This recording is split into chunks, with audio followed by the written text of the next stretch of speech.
आप सभी को सादर जय सिया राम, वंदे मातरम, भारत माता की जय।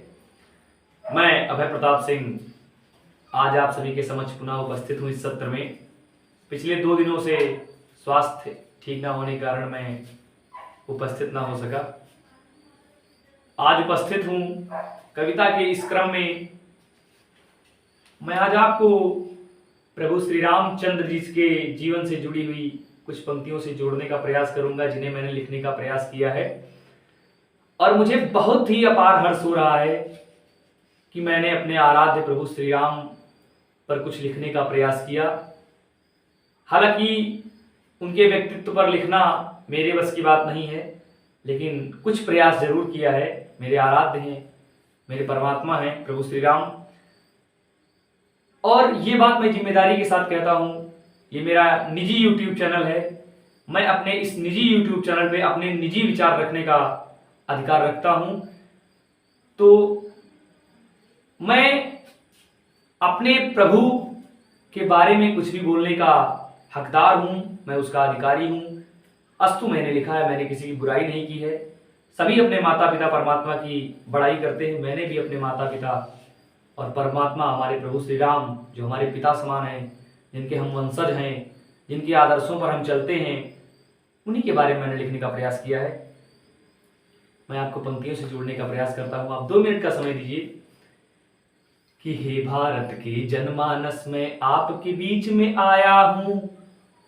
ध्यान बनाइए आप थोड़ा सा कि हे भारत के जनमानस में आपके बीच में आया हूं और परम पिता श्री रामचंद्र की बात सुनाने आया हूँ। परम पिता श्री रामचंद्र की बात सुनाने आया हूँ कि मैं बात करूं उस शासक की जिसने इस देश को चमकाया और विश्व का लोकप्रिय नेता बनकर भारत का डंका बजवाया। ताला तुड़वाने वाले कल्याण सिंह अब आपका परचम लहराया और राम के खातिर गद्दी छोड़ इतिहास में अपना नाम कराया। कि गोली चलवाने वालों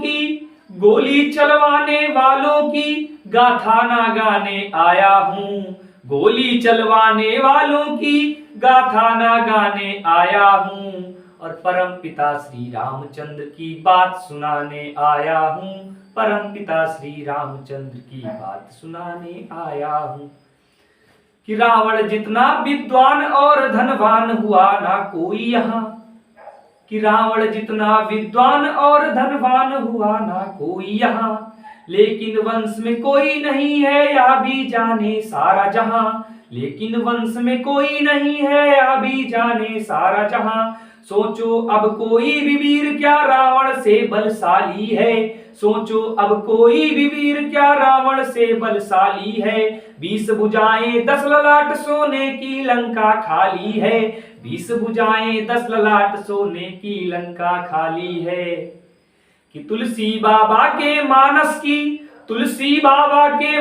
की मैं कथा सुनाने आया हूँ। तुलसी बाबा के मानस की मैं कथा सुनाने आया हूँ और परम पिता श्री रामचंद्र की बात सुनाने आया हूँ। परम पिता श्री रामचंद्र की बात सुनाने आया हूँ कि आज के देखो नौजवान माता को गाली देते हैं। आज के देखो नौजवान माता को गाली देते हैं। दुनिया के चक्कर में पड़कर वे पिता को धक्के देते हैं। दुनिया के चक्कर में पड़कर वे पिता को धक्के देते हैं।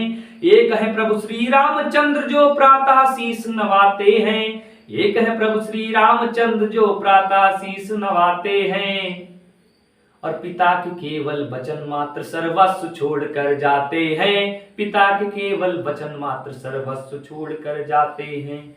मैं रामायण के उस गौरव की गाथा गाने आया हूँ। मैं रामायण के उस गौरव की गाथा गाने आया हूँ और परम पिता श्री रामचंद्र की बात सुनाने आया हूँ। परम पिता श्री रामचंद्र की बात सुनाने आया हूँ। हे भारत के जनमानस तुम जागो। हे भारत के जनमानस तुम जागो, मैं तुम्हें जगाने आया हूँ। और परम पिता श्री रामचंद्र की बात सुनाने आया हूँ, परम पिता श्री रामचंद्र की बात सुनाने आया हूँ। बहुत बहुत धन्यवाद। आप इन पंक्तियों को अपना प्यार एवं आशीर्वाद प्रदान करें। आप सभी के ऊपर प्रभु श्री राम की कृपा बनी रहे। मेरा एक छोटा सा आग्रह अंत में, अगर आपको ये पंक्तियां सही लगी हों तो आप कृपया इस YouTube चैनल को सब्सक्राइब कर दीजिए, शेयर कर दीजिए, लाइक कर दीजिए और कमेंट में बताइए कि ये पंक्तियां कैसी लगी। बहुत बहुत धन्यवाद। सादर जय जय सिया राम। वंदे मातरम। भारत माता की।